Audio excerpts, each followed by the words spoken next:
Rais wa China Xi Jinping amefanya mazungumzo ya simu kwa nyakati tofauti na Rais wa Marekani Donald Trump pamoja na Rais wa Urusi Vladimir Putin, hatua inayoashiria msukumo mpya wa kidiplomasia wa Beijing wakati dunia ikikabiliwa na misuguano mikubwa ya kisiasa, kiusalama na kiuchumi. Hii ni TriGen Media. Mazungumzo haya yaliyofanyika siku moja yanaonekana kuwa sehemu ya mkakati mpana wa China kwa kusawazisha mahusiano yake na mataifa yenye nguvu kubwa zaidi duniani.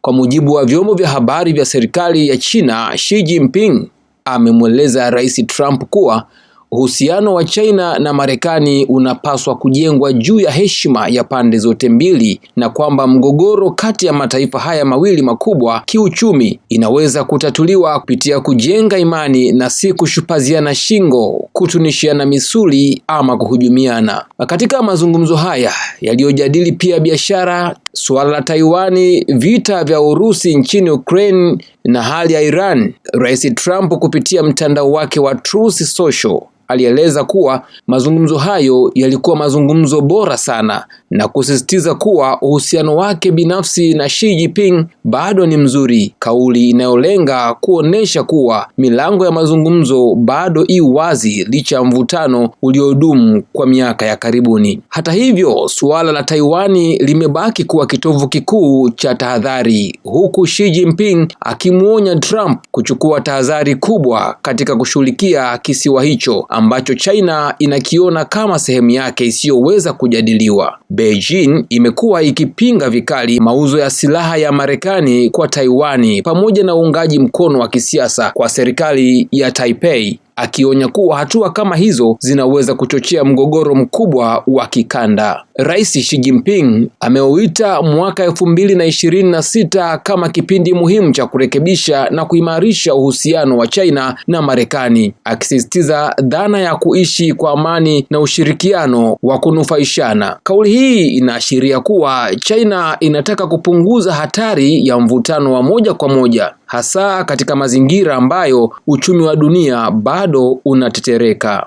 Wakati huo huo, Rais Xi Jinping amefanya pia mazungumzo mengine na Rais wa Urusi Vladimir Putin yaliyolenga kuimarishwa zaidi kwa ushirikiano kati ya nchi hizo mbili. Viongozi hao wamekuwa mara zote wakijipambanua kama washirika wa kimkakati wanaokabiliana kwa pamoja na shinikizo la Magharibi, hasa wakati ambao Urusi inaendelea kukabiliwa na vikwazo vya kiuchumi kutokana na vita vya Ukraine. Katika mazungumzo hayo, Rais Putin ameweka wazi kuwa Urusi itaendelea kuiunga mkono China kama sehemu ya juhudi za pamoja za kulinda uhuru, usalama na haki ya kila taifa kuchagua njia yake ya maendeleo. Kauli hii inaakisi mtazamo wa China na Urusi wa kupinga ushawishi wa Marekani na washirika wake katika siasa za dunia. Wachambuzi wa siasa za kimataifa wanayaona mazungumzo haya kama juhudi za kimkakati za China kujipambanua kama nguvu ya kati inayozungumza na pande zote huku ikilinda maslahi yake ya msingi, hususani suala la Taiwan. Hii ni TriGen Media.